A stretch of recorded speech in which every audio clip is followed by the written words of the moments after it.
Soyez les bienvenus, chers téléspectateurs, sur Africa 24 pour votre émission d'information, l'interview, qui reçoit aujourd'hui le Premier ministre du Gabon, Daniel Onaondo. Soyez le bienvenu, monsieur le Premier ministre. Merci, madame. C'est un plaisir de vous recevoir. Moi aussi. Vous avez devant vous des plaquettes.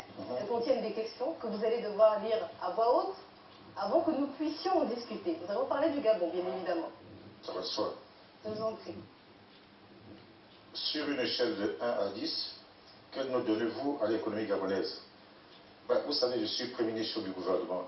Il ne m'appartient pas de noter l'économie gabonaise, d'autant plus je suis au cœur de l'économie gabonaise. Chez moi, la tradition dit que le sanglier n'a pas besoin de dire qu'il est bon, c'est ceux qui le mangent qui disent qu'il est bon. Ah bon? Donc vous pensez que l'économie gabonaise se porte bien? Oui, je pense que les fondamentaux sont solides. Nous avons un taux de croissance qui tourne autour de 5%. Je crois que ce taux de croissance, beaucoup de pays nous enviraient. Donc je pense que les choses vont dans le bon sens. C'est vrai que nous avons connu un coup de grisou avec la baisse du prix du pétrole, oui. Mais nous avons pu tenir parce que nous avons des fondamentaux qui sont solides. Nous avons la diversification de l'économie qui va bon train. Et donc le président de la République, chef d'État, a pris des bonnes mesures qui vont dans le bon sens. On parle quand même de crise budgétaire. Oui, la crise, nous ne sommes pas les seuls à avoir la crise. C'est vrai que nous avons pris des mesures. Surtout que nous avons appris qu'il y a une baisse du prix du pétrole, nous avons fait un séminaire. Au cours de ce séminaire, nous avons pris des bonnes mesures. À mon avis, ces mesures sont non seulement structurelles, mais elles sont aussi conjoncturelles, qui permettront à l'économie de retrouver les fondamentaux, de repartir sur de bonnes bases. Même avec ça, nous n'avons pas la récession puisque nous avons un taux de croissance prévisionnel qui va tourner autour de 5%. Je pense que les choses, peuvent être meilleures, mais elles ne sont pas pires. Mais ce qui est étonnant tout de même, monsieur le Premier ministre, c'est qu'effectivement, là, on parle de crise, on prend des mesures, on met en place des réformes pour gérer cette situation. Ouais. Mais le prix du baril du pétrole, il a chuté effectivement là, mais 2010, 2011, 2012, le prix du baril du pétrole était très élevé. À quoi a-t-il servi? Il a servi au budget de l'État, puisque si vous avez parcouru le Gabon, vous allez voir qu'il y a des investissements continus du plan stratégique Gabon émergent. Il y a des investissements qui sont en cours. Donc cet argent n'a pas servi à rien. Il a servi à développer l'économie gabonaise. Je pense en matière de routes, en matière d'hôpitaux. Je crois qu'aujourd'hui le Gabon a fait vraiment de gros efforts. Malheureusement, ces efforts sont méconnus parce que nous ne faisons pas suffisamment de publicité sur ces investissements. Pourquoi donc? Vous savez, on préfère que d'autres personnes parlent de nous. Moi, je vois les médias internationaux dire que tout ne va pas au Gabon, mais c'est absolument faux. Si vous allez au Vendo, vous allez trouver un nouvel hôpital. Le nouvel hôpital Jeanne Bourré est en train d'être construit. Vous allez à Kanda, vous allez voir un nouvel hôpital. L'hôpital militaire est là. La route suit son cours. Aujourd'hui, on peut, sans trop de risques, partir de Lambaréné jusqu'à Mouila et peut-être au-delà, parce que le pont qui est relié à Mayumba au continent est déjà fait. Donc, il y a des choses qui avancent. On dit que Paris ne s'est pas fait en un jour, il en est même pour le Gabon. Il y a beaucoup d'eau qui ont coulé sur le pont de l'Ogoué depuis que le président ait accédé à la magistrature suprême. Pour le Gabon, ce n'est pas suffisant. Avec les ressources qu'a le Gabon, on aurait pu faire plus. On peut toujours faire plus. De toute façon, je ne peux pas... L'erreur est humaine. Je ne suis pas sûr qu'on ait fait que des bonnes choses. Mais je crois que c'est dans la bonne direction. Le plan que le chef d'État a adopté, les mesures qu'il a adoptées, les réformes qu'il a adoptées, ont bougé l'état des chemins. C'est vrai que ça n'arrange personne, mais je crois que ça va dans le bon sens. Le président a pour ambition de faire du Gabon un pays émergent en 2025, qu'on laisse qu'il travaille et vous verrez les résultats. Vous estimez que vous êtes bien parti? Oui, je pense. Voilà. La question suivante, s'il vous plaît, monsieur le Premier ministre. Le monde de l'éducation manifeste régulièrement. Quelle est votre réponse aux doléances exprimées? Je vous remercie pour cette question. Le monde de l'éducation, depuis, comme on dit chez nous, Kalakala, il est en ébullition. Ce ne date pas d'aujourd'hui, parce que les cahiers de charges se sont entassés. Depuis que je suis là, le monde de l'éducation a présenté 3 doléances. Ils ont voulu qu'on paye un certain nombre de choses qu'on avait. On a fait. Le gouvernement a pris le taureau par les cornes et nous l'avons payé. Mais il reste une revendication fondamentale, c'est le problème des rémunérations. Bon, maintenant, ils ont des revendications qui sont au-delà de ce qu'on peut donner. Parce que nous avons une réforme aujourd'hui qui est une réforme structurelle. Il faut faire le système de rémunération. Ça rentre dans les projections que le chef d'État a mises en place. Donc, cette réforme est en cours. Une partie de ces réformes, ce que je peux vous dire, que nous les invitons à revenir à la table de négociation. Nous avons dû prendre des mesures qui sont des mesures qui ne sont pas des mesures pour les pénaliser. C'était pour reprendre le dossier dans le Parlement. Nous avons suspendu... Ah non, les salaires mis sur bon de caisse. Les salaires sur bon de caisse, ce n'était pas pour pénaliser. Vous pensez que ça pénalise pas? Non, je peux vous le dire. Ça nous a permis d'abord de connaître le nombre d'enseignants qui travaillent et ceux qui ne travaillent pas. Et au détour de cette décision, nous avons constaté qu'il y a beaucoup de fraude. Il y a des gens qui ne sont pas au Gabon qui touchent des salaires. Il y a des gens qui sont malades qui touchent des salaires. Il y a des gens qui ne sont même pas dans le secteur éducatif qui touchent des salaires. Donc ça nous a permis de revoir un peu les choses. Et peut-être ça va dans la bonne gouvernance parce que les choses ont été mises à plat. Bon, c'est vrai que ça a gêné un certain nombre d'enseignants parce que quand vous avez un salaire sur bon de caisse, il faut dire au détour, c'est un moyen de paiement.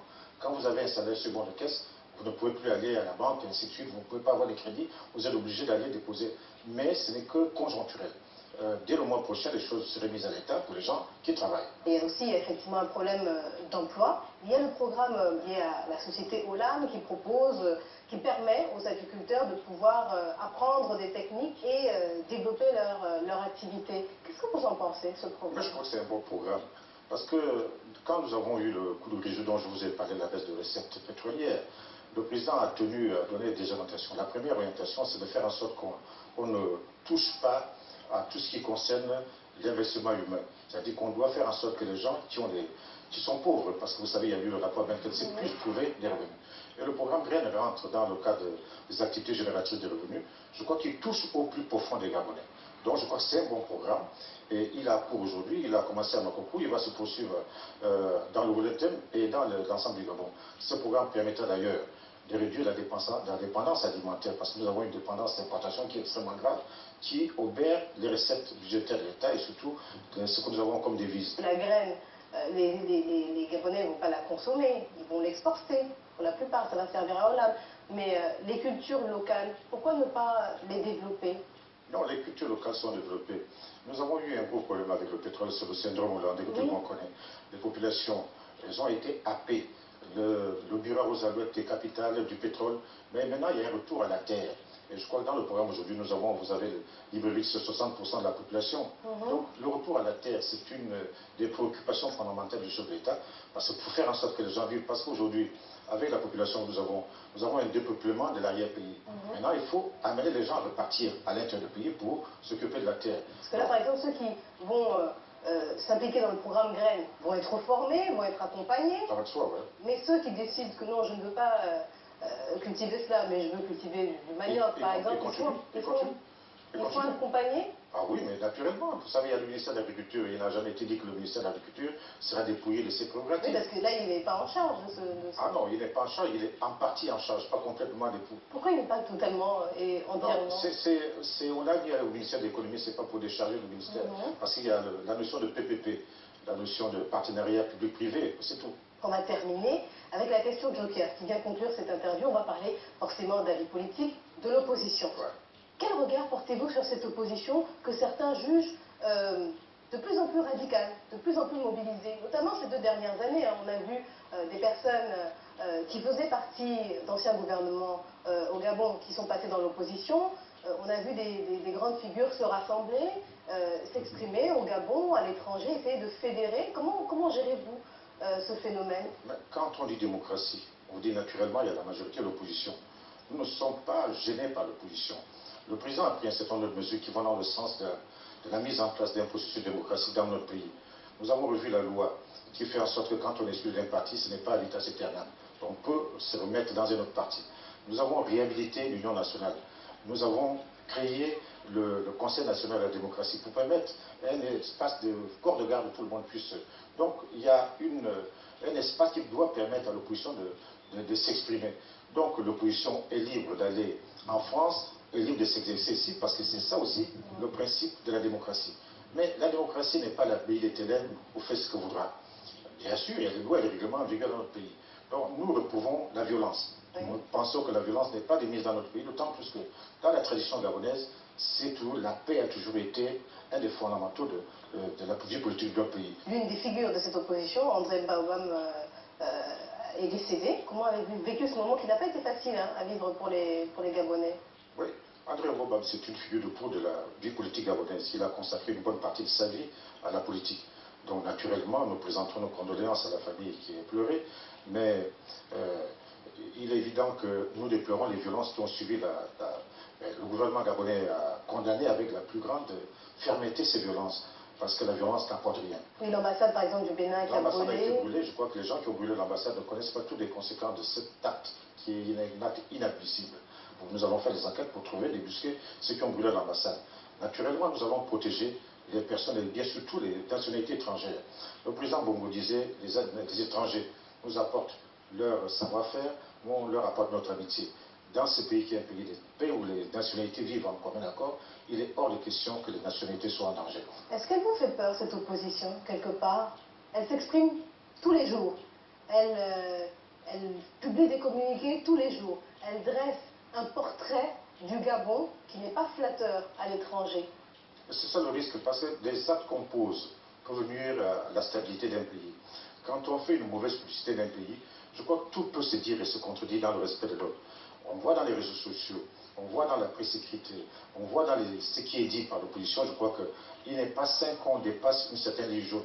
Parce que cette ligne jaune, si on met la chienlit au Gabon, ça ne profitera à personne. Aujourd'hui, cette opposition-là, elle ne nous fait pas peur. C'est normal, vous savez que pour faire un bon match de boxe, il faut qu'il y ait deux partenaires. Mais là, ça nous invite, nous, du côté du pouvoir, à nous préparer à affronter cette opposition. Pour savoir si l'opposition est forte, c'est pendant les élections. Rien d'autre. Donc on attend le processus électoral, c'est pourquoi nous invitons nos frères et sœurs qui sont de l'autre côté, d'attendre le processus électoral, de ne pas aller au coup d'État ou à d'autres schémas. Oui, parce qu'on entend ça. D'attendre les élections. Si aux élections, on vient de les voir dans un pays à côté, s'ils sont capables de remporter une élection, qu'ils remportent. Mais ce n'est pas avant le processus électoral est en cours, on les attend au cours du processus électoral. Qu'on soit l'opposition de la majorité, nous aimons tous ce pays. Vous pensez que vous pouvez marcher main dans la main avec cette opposition? Nous devons marcher main dans la main. Même si on ne s'entend pas, les 5 doigts de la main ne sont pas pareils, mais ils conjuguent ensemble. C'est cet appel que je lance à cette opposition pour qu'ensemble, on construise notre pays. Monsieur Daniel Onda Ondo, Premier ministre du Gabon, merci d'avoir accepté de répondre à ces questions. C'est moi qui vous remercie, madame.